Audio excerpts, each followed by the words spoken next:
I've read recently, and this is just theory, so I want to see if this actually applies in real life and if it makes sense to you, that speaking about trauma and things that have happened in your life, that helps, but it helps a lot more when you're able to speak about it, and that helps you to reframe what happened. So to look back, and I suppose that's what you're saying, is that you're able to look back and go, hang on, it's not how I thought it was. And that is how healing happens. Does that resonate with you? It does. And I also want people to know that they're not alone, because you feel very much alone. It's only happened to me and I must have done something, so it's my fault. And you do carry that. Yeah. You know, and people tell you that because no one does anything about it. If you tell a parent, and I have a lot of young girls come to me saying, I told my mum and she said, you know, just leave it. We don't want to make it worse. But how can it be any worse than it already is? And they're not thinking about that child. But in my culture especially, they're very good at shushing things down and quietening them and not wanting to talk about them because it's a difficult conversation. But if we out these people, we take away the power that they hold. Mm-hmm. And, you know, we need to hold people accountable because they will do it again and they'll think it's okay to do it. So it's part of an injustice, not just to you, but to other people. It's safeguarding others it might happen to. Let's have that difficult conversation then, because this was part, obviously this happens, I mean, there are lone attackers and there are groups who do things nothing to do with any culture. But is this to do with a particular culture? What culture is that and why is it happening? I don't think it's a particular culture, if I'm being honest. The rape that I endured was people that are intoxicated, that had no respect for me as a child or as a girl. There would have been some sort of cultural influence because I was born a girl and everyone looked at me like I was nothing, and my father especially not upholding his respect for his own daughter or having any love for her. So naturally, if I bring somebody into our meeting and I'm disrespecting them, a good person would say, why are you disrespecting them? But if you're more led by me, you would copy my actions. And they copied his actions, I know, but there's something within them also, being from the same culture as me, that doesn't respect women, that doesn't hold someone else's life as sacred. This is the Punjabi culture. Punjabi culture. Punjabi. And I get a lot of critique that you're criticising the whole of Punjab, the whole of India, the whole of Africa, leave Africa out of it. But I know from victims, South America, Argentina even, we were talking about earlier, I have victims coming from every place on the earth, because not every Indian is living in India, not every African is living in Africa. And when they do move, they take their cultural beliefs because they believe they're keeping part of their country with them and the culture. But culture is about food, it's about dress, it's about customs, not about gender-based violence or gender-based discrimination. And that's what I'm trying to get through to the new generation, to say, look, change it. You don't have to uphold what your parents are telling you or what your grandparents are telling you. It's down to you to change. So, but it sounds like you are saying it is a cultural issue. It is. It's a Punjabi issue. I mean, it's obviously also an issue in the Catholic Church. It's also an issue in the... But I'm, from my own experiences, I'm talking about my experiences. Yep. And my experiences, I'm born and raised in the United Kingdom, but my parents are Punjabi. It's not religious. You know, my religion tells you a totally different thing, that we're all one, that we should give love. And I am of service to others, which is what I'm doing. But the culture basically needs to be changed. And how, on a level of 1 to 10, how extreme is your case compared to Punjabi families around the UK? The forced arranged marriages are very common. Wow. The treatment of girls where they're not celebrators is still very common. The rape is not as common in a group rape, but I've had so many girls saying they've been sexually abused by an uncle, by a mum's brother or a dad's brother, by cousin brothers. I had 2 ladies reach out the other day saying they were sexually abused by an uncle, and they're one of 6 sisters or something, but they don't know if it happened to the other sisters. So it's a common thing because men don't look at girls in my culture as anybody with value. They devalue those poor girls and women. It's sounding like it doesn't start from like a sexuality. It's, as you say, it starts from not looking at women as humans. The disregard of them, yeah. Whereas a boy is treated in a totally different light. If I was to bring a bunch of bananas now, and say to you, here, you can have this one, and I gave you a nice banana, but if there was a girl, I would give her the battered one. That's how they treat girls, like second-class citizens, probably worse.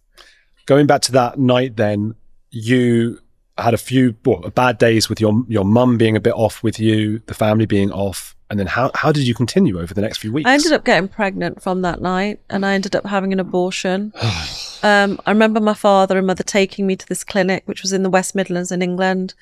And, you know, I always talk about the positive of it, which was at the end of the procedure, there was a grass verge and everyone's sitting there with their hospital gowns. And I sit as well, but I'm a very small girl. No one's asking questions.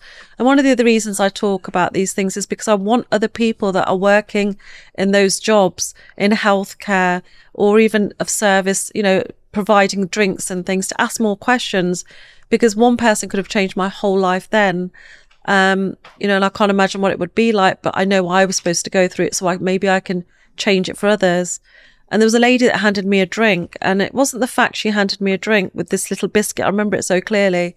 It was a cup of tea, but it wasn't that. It was the fact she actually reached out and touched my hair. And I thought, well, how bad can I be because she's just made contact? And you know, I didn't realize I craved human contact until that day. Just that maternal love, somebody extending some kindness.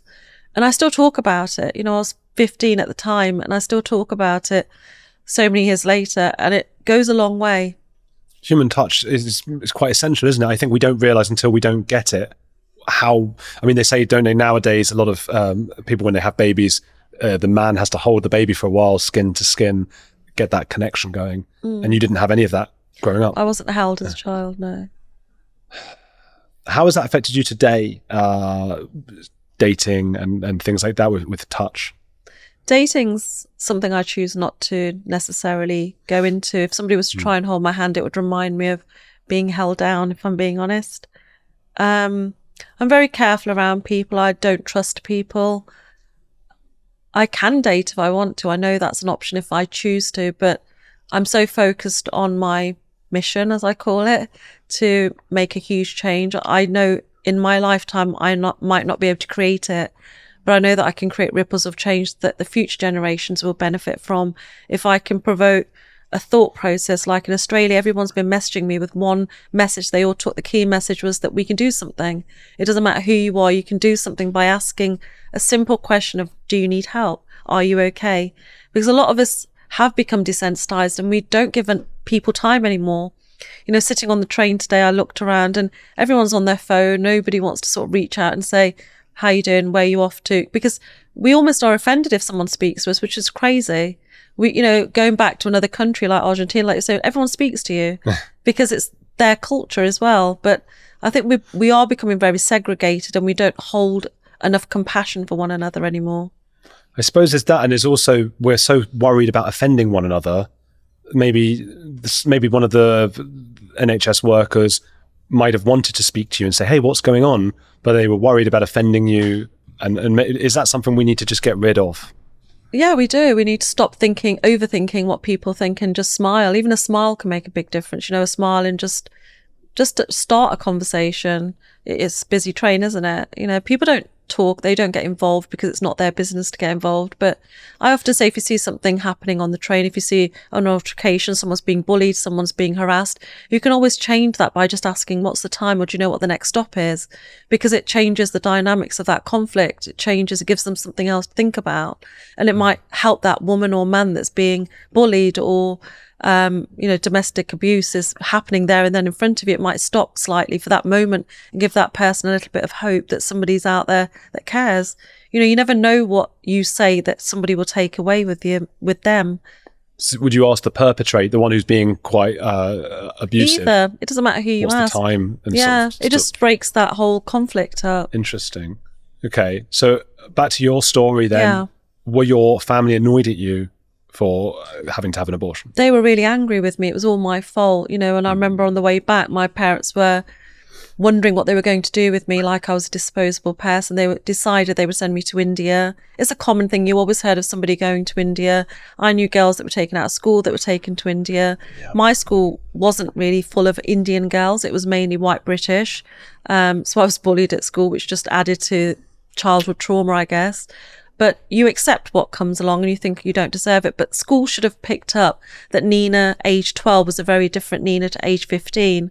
Nina, age 12, 13, 14 was the hands up. I want to answer, you know, really trying to get your hand as high as possible. But Nina, at age 15, wasn't even raising her hand.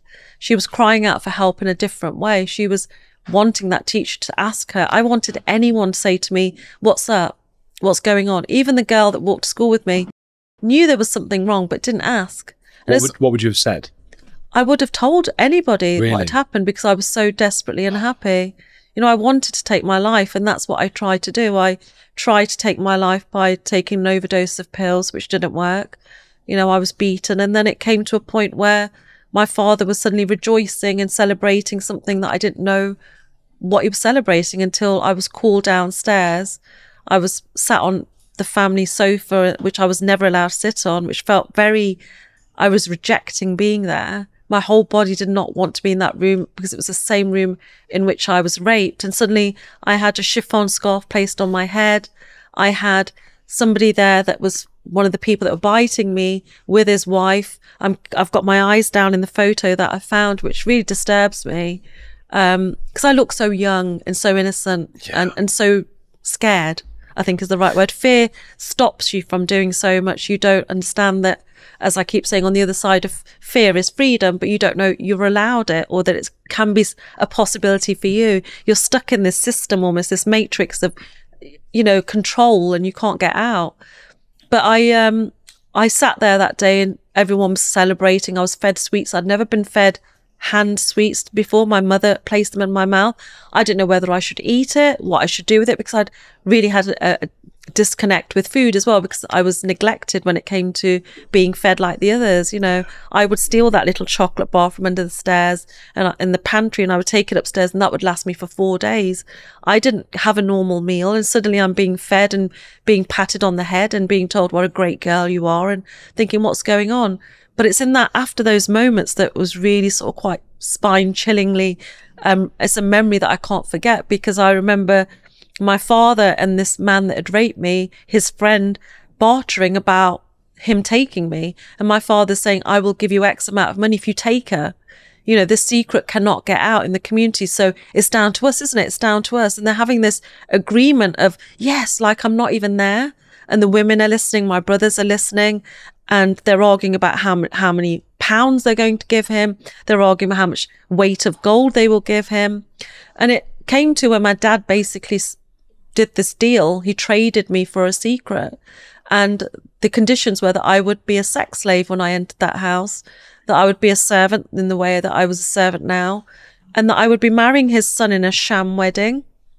And I thought, well, I know who the son is, and would I be marrying him? Is he going to be my husband? And you start to romanticize ideas, but then also I had my stomach in knots again, thinking, I think when I get there, he's going to call friends and I'm going to be gang raped again, because he wasn't a very nice man. And incidentally, he was one of the main people in my local temple. So everybody respected him. Oh my God. So I thought, I can't ever say anything because nobody would ever believe me. And if I did, they would say I'm a liar like they do now because I'm speaking out. While they were sort of bartering and saying this, were they actually saying this secret can't get out? Were they referring, it wasn't that they were trying to pretend it never happened? No, they didn't pretend it never happened, but they made it very clear that it was something my dad was doing to protect me. You know, it was all about protecting me, not himself. Oh my God. So that guilt was very much upon me, that my poor father has to pay all of this money because of my wrongdoings, even though I didn't understand at the time. They weren't my wrongdoings. Amazing that they're able to convince themselves. It's actually a feat of the human mind that he's able to convince himself that it was not his, that it was your fault somehow. If anyone knows any South Asian people that are from the north of India, there's a level of arrogance they have that is very different to the south of India. They're very arrogant. They're very hostile, very argumentative. They enjoy a good fight. It's just the way they are. Maybe it goes back to generational trauma or generational whatever it is, but they're very aggressive, and that's what they were like. They were very aggressive, and they were very much in their own arrogance. They sat in their own arrogance that this was something they were doing and it was the right thing. They believed it was the right thing for me. And then was it also made apparent that you were to be a sex slave? Yeah, they said that she will please you as you want. You know, they were the words. And I knew what that meant because obviously I'd been subjected to that before. Regarding my mother-in-law, she was asking questions about the cooking and cleaning. And they were saying, well, she'll do it. Everything she does here, my mother was saying that she'll do whatever she does here, she'll do at your house. You won't have to worry about anything. So that agreement was made from day one. It's insane that this goes on. And then you went to this home.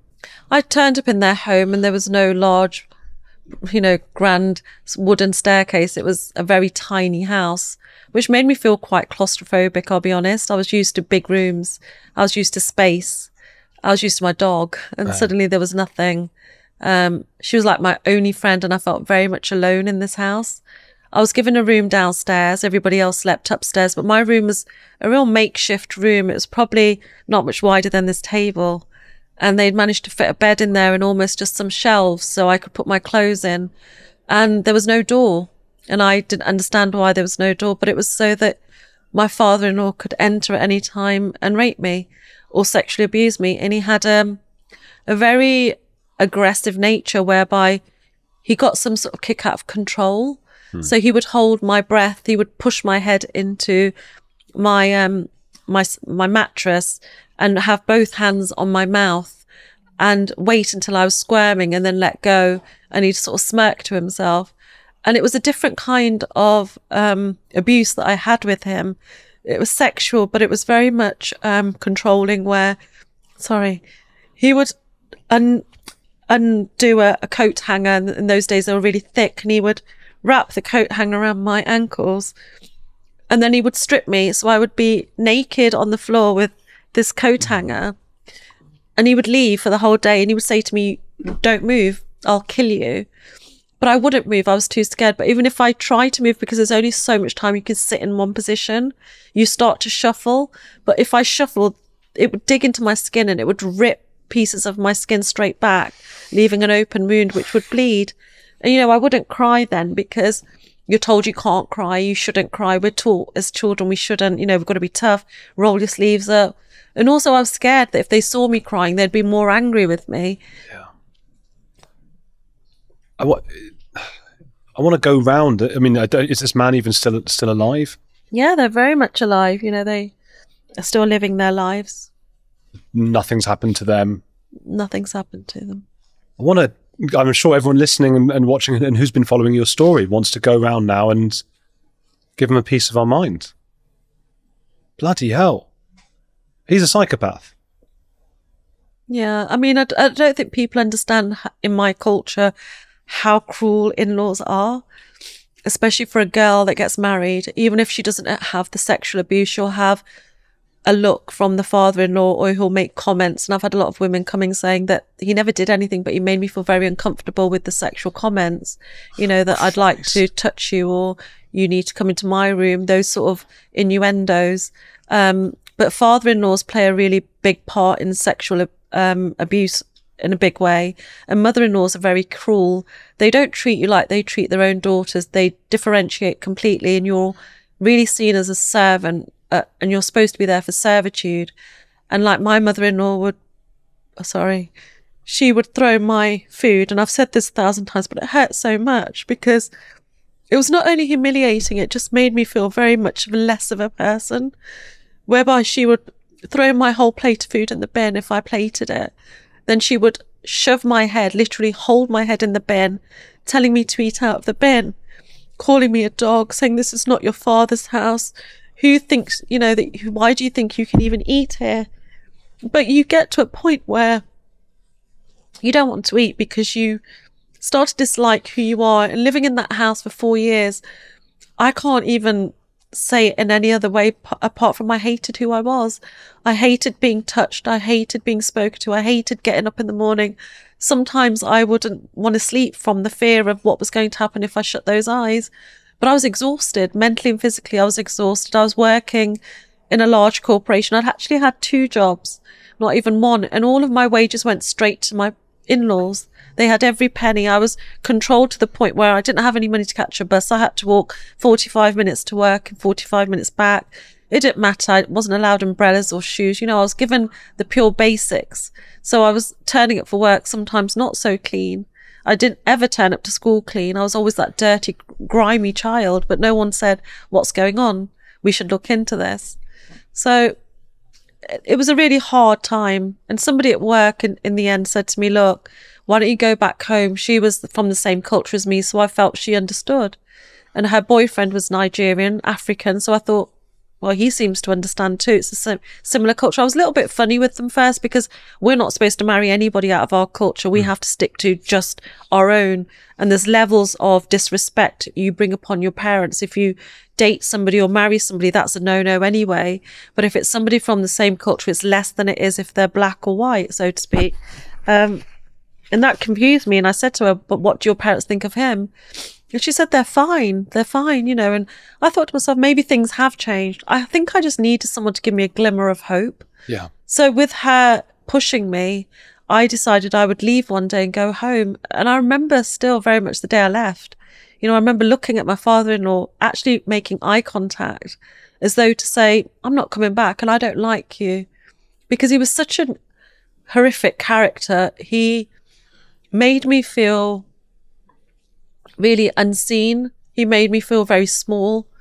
He made me feel like, I want to use the word victim, because that's exactly what I was.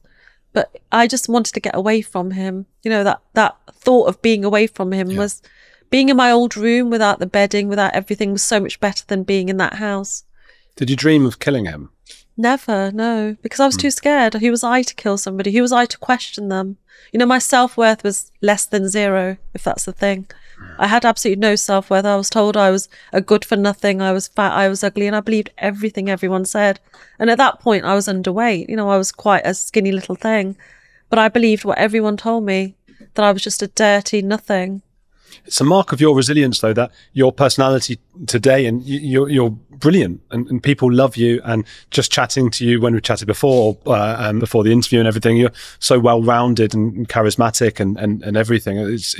It's a total, I don't want to say 180, but just a total an incredible achievement. But I'm not supposed to be alive, am I? So is every day a bonus? Every day is a huge bonus. If you have been on the brink of death as many times as I have, you know that this is such a gift and life is beautiful. And I love living. I love having that freedom. You know, when I walked in, I was able to go make myself a coffee. I had that freedom. And there's so many girls out there that are living my old life. And I'm so aware of it because I've had so many messages. Even this podcast will create a lot of messages. And that's good, because I want people to see that on the other side, as I keep saying, of fear is freedom. And freedom doesn't mean you get to go out to a nightclub like Asians describe, oh, she's going to be a loose cannon now. She'll be getting drunk, taking drugs. No, it just means that you can not walk on eggshells, that you don't have to look over your shoulder, that you don't have to be scared of what somebody in the community is saying to you, that you get to choose. Yeah. I do get frustrated sometimes because of what happened to you is one of the most remarkably horrible stories I've ever heard. And I feel like so many people in society now have such easy lives. It's because it's so easy sometimes. I think even the smallest things, we start to call ourselves victims and things like that. And I think that's not helpful. It doesn't help with, and to hear you then say, despite everything I've been through, I want to live, I want to be positive, I want to help and affect change. That's very refreshing. I think you have to call yourself a victim. Because going through what you've gone through. It's a realization, anything. You know, you could be a victim of a loss of a car, but the key really for my sanity, I guess, is that I let go of a lot of things. I didn't hold on to them, whereas a lot of people hold on to them. I knew that nothing would come of me holding on to anything. Nobody was going to help me. So I just knew that, you know what, this is how it is because I'm born a girl and I'm not going to hold on to it. So I knew my jobs as it was in the house. I knew that I wanted to be part of a family, but I wasn't. So I accepted it. I'm not part of them. But you know what? I'm going to love them anyway because they're my brothers, they're my dad, they're my mum. And I do love them. People don't understand it, but I wouldn't be sat here talking to you. I wouldn't have helped the hundreds of women and men even that I've helped. I wouldn't be the all-round person that you're describing had I not encountered all of this education. I said to you, I'm not educated, but I am in a different way. And I do love who I am, not with arrogance or ego, but I love who I became. And anybody out there that's struggling has to understand they don't have to be in that struggle. Part of the struggle is the beautiful part of our journey to who we will become one day. and I acknowledge every twist and turn, but knowing I'm alive when I shouldn't be is just a pure gift. It's a blessing.